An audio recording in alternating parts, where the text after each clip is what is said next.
Hello students. Today's topic is Indian banking structure. Why we are going through with this topic? Because as per the RBI, there is a various level of bankings as per the government, non-government, private, right?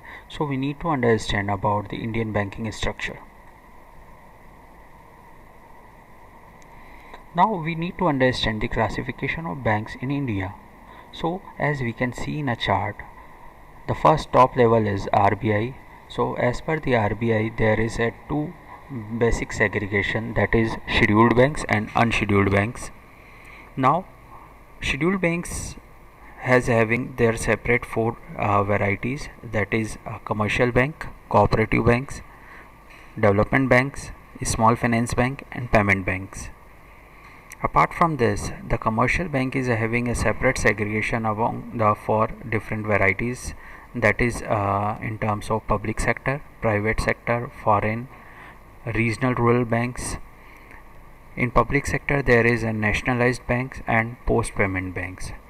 So this is a very wide structure of classification of banks in India, and whatever we are seeing in our nearby scenario, we can see that there is some ICICI bank, some cooperative banks, there is some SBI, Bank of India, like. So we need to understand what type of category this particular bank belongs to. So we'll move to the further. The first one is scheduled banks. Scheduled banks, the meaning is that the banks which are listed under the second schedule of RBI Act 1934, and these banks is having at least 5 lakh rupees paid up capital. So these are known as scheduled banks. So we need to understand what are the scheduled banks. Then the second is commercial banks. So the very common phenomena, that is commercial bank. Commercial bank is regulated under the Banking Regulation Act 1949. And the basic purpose of this commercial bank is to accept deposits, to provide loans and other financial services like ARD, FD. And the commercial bank is also divided into categories: public sector, private sector, foreign banks and RRBs. Now we need to understand what are these categories. So we'll move to the further on. This is all about the nationalized bank. We can say the public sector banks. Public sector banks means the bank which is having more than 50% stake by government of India or the related government subsidiaries.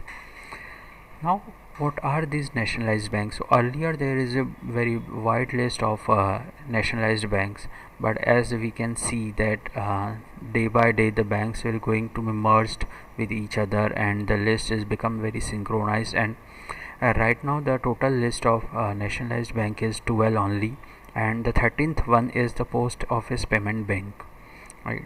So basically there is a 13 total nationalized bank including post payment office payment bank. Now we can see the list like Bank of Baroda. So these two banks were merged with Bank of Baroda, Vijaya Bank and Dena Bank. Apart from this, in a Canara Bank, the Syndicate Bank merged. Indian Bank, Allahabad Bank also merged. The same way Punjab National Bank, OBC and UBI merged with the Punjab National Bank. So likewise the wide list of the banks, nationalized banks, has been synchronized day by day, and the government is planning to short the list of nationalized banks to create a better control among the banks. So this is all about the nationalized banks. Now the private banks. Private banks is very especially known for their services, right? So there are right now this is the latest updated from April 2020. Then the latest list of the private sector banks is 22 banks currently working in India, right? So this is a wide variety of banks, as we know that ICICI, Axis Bank, HDFC, very known banks. Few of are unknown.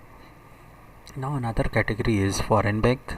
Foreign bank is basically those banks which are registered in foreign countries but working in India through their branches, right? RBI has provided some rules, guidelines to foreign banks to establish and operate in India. The basic purpose is the impact of globalization, so we have to invite the foreign banks to work in India only itself. At present, there is total 46 foreign banks working in India as on 31st May 2020. You can go through with the list as the source I have already given. Now we'll talk about the regional rural banks, basically known for its cooperative banks. So these are the Indian scheduled banks part and operating at a regional level in different states of India. The basic purpose is they have been created in a view of serving primarily rural areas where the basic banking and financial services are required, and the nationalized banks is not able to reach at that places regional rural banks are operating. And at present total 45 RRBs working in India. There is another category, small finance banks, a very common name, that is AU Finance, right?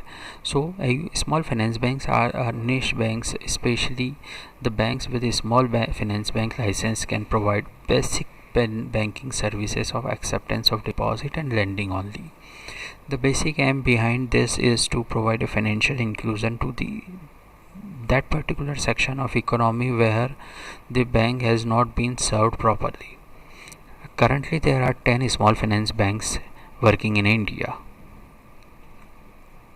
There is some unscheduled banks. Unscheduled banks are those which are not listed in second schedule of RBI Act, and these banks are not allowed to borrow money from RBI, and it cannot become the member of clearing house. This is just on the name of a banking, but usually it is not exist. Now the development banks are those which are established to provide an infrastructural facilities for the development of a country, for the industrial growth of a country. Like few names I have mentioned over here, like IFCI, Industrial Finance Corporation of India, SFCs, IRBI, Exim Bank, SIDBI. So these are the banks which especially provide or lend money to those industrial units which are helpful in development of an economy, right? So this is all about the development banks.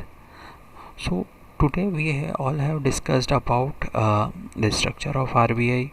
Structure of RBI is basically comprised of scheduled, non-scheduled, the list of nationalized, privatization banks, RRBs, small finance banks.